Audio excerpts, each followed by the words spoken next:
de vos histoires. C'est à moi. Ne foutez pas la pression, parce que même si je suis jeune, j'ai la pression, pareil que vous. Hein.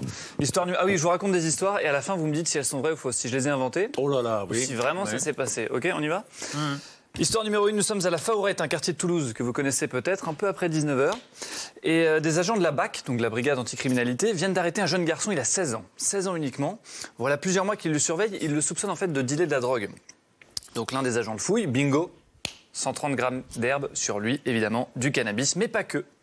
L'agent trouve aussi une dizaine de jeux à gratter. Vous savez, les bingos, les trucs qu'on a dans les bistrots dans lesquels vous jouez. Pourquoi est-ce que tu as ça sur toi demande l'agent au jeune homme et il lui répond « J'en donne un à chaque personne qui m'achète de la drogue. C'est ma manière de fidéliser ma clientèle. » Histoire vraie ou fausse? Est-ce que je l'ai inventé ou est-ce qu'il y a vraiment un gars qui fait ça? Ça me ferait plaisir de penser qu'elle soit vraie. Ouais. Vous trouveriez ce jeune garçon assez intelligent, assez rigolo, assez malin. Je suis pas pour, je veux pas qu'on officialise le trafic de drogue, c'est pas ça, mais je trouve pas ce que vous me disiez en loge plutôt tout à l'heure. sympathique. Moi, je trouve Il y a ça un peu de fantaisie. Bon. Ça, ouais. Alors vrai pour Jacques. Ouais. Moi, je pense que c'est vrai. Vrai. Pareil, et Vrai. j'aimerais que ce soit vrai aussi. Vrai. Je vais dire faux, histoire d'être sympa avec moi. Voilà. J'ai vu des oui aussi dans le public derrière. Effectivement, cette histoire est vraie. Et cette histoire est une histoire vraie. Et donc le gars distribue, aujourd'hui c'est un marché comme un autre. Il y a même une autre histoire d'un gars qui avait des cartes de fidélité. Donc il vous met des petits poinçons. Et au bout de 10 poinçons, vous avez une dose gratuite. Voilà, ça devient un vrai commerce. Une overdose même. Une overdose gratuite, exactement. Dernière histoire. Dernière histoire qui concerne Jacques. Vous n'avez pas le droit de jouer Jacques. C'est une histoire que je raconte sur votre vie. Et à la fin, vous nous dites si elle est vraie ou fausse. Ah, d'accord. Mais d'abord, vous restez stoïque. Vous savez jouer à la comédie? Oui. Oh, il débute, mais il va y arriver. Ok, bon. On va voir ce que vous donnez. Nous sommes en 79, dans les couloirs de l'Olympia, à Paris. Jacques a 30 ans et ce soir, son agent a promis de lui présenter son artiste préféré, Julio Iglesias. Les deux hommes arrivent devant sa loge, frappent à la porte, Julio les accueille. La rencontre se fait très facilement. Jacques et Julio réalisent qu'ils ont énormément de passions communes, et notamment la passion des femmes.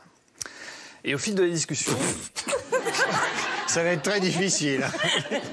Au fil de la discussion, Julio propose à Jacques de le retrouver ce soir pour faire la fête. Pourquoi pas, dans un établissement parisien. Jacques accepte. La soirée se passe tellement bien qu'ils vont faire la fête, donc effectivement ce soir-ci, mais les 5 soirs suivants, ensemble.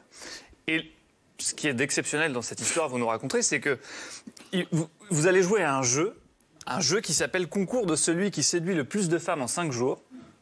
Et tenez-vous bien, c'est Jacques qui a gagné. Histoire vraie ou fausse? Moi, je dis vrai. Je crois pas. Non. Vrai. Vrai pour Isabelle. J'adore cette histoire. Moi, je vois pas Monte Cristo faire ça. Jacques Weber qui rigole beaucoup. Faux. Ah non, alors, je sais pas qui a inventé cette histoire. Mais ce qui est très marrant, c'est que c'est un mélange absolument extra... Bravo. Ben, je me suis renseigné. Alors d'abord, oui, c'est mon péché mignon, je suis un fan. J'adore écoutez-vous les femmes. Alors, j'ai une autre pour vous. J'ai... voilà. Ah, j'adore. J'adore. Oh là là là. Cette histoire est fausse, mais Jacques aime beaucoup. Jacques aime beaucoup Julio Iglesias. Ah bah oui, qu'est-ce que vous voulez, on a tous ces petits Et en péchés mignons. imaginant Hein. la rencontre entre vous deux, je me suis dit que vous auriez forcément parlé femmes. Par contre, ce qui est rigolo dans votre histoire, c'est que j'avais un jour... Enfin, j'essaie de vous la faire courte. Il y avait une chanteuse absolument inimaginable qui démarrait sa carrière à l'Olympia, c'était Liza Minnelli. Et en effet, au bout de 1001 complots, j'arrive à avoir un rendez-vous avec elle. Et c'était le soir de Noël. Et au début, je dis, mais je peux pas, c'est le soir de Noël, je dîne avec mes parents. C'était un peu con quand même. On me dit, bah oui, bon, enfin, débrouillez-vous. Bon, bref, j'ai rendez-vous avec elle. Et l'orchestre, tous les techniciens de l'Olympia me voient. Je m'étais fait beau. Je m'étais mis de la bronzine Molineux, je me souviens et tout, pour l'attendre à la sortie de sa loge.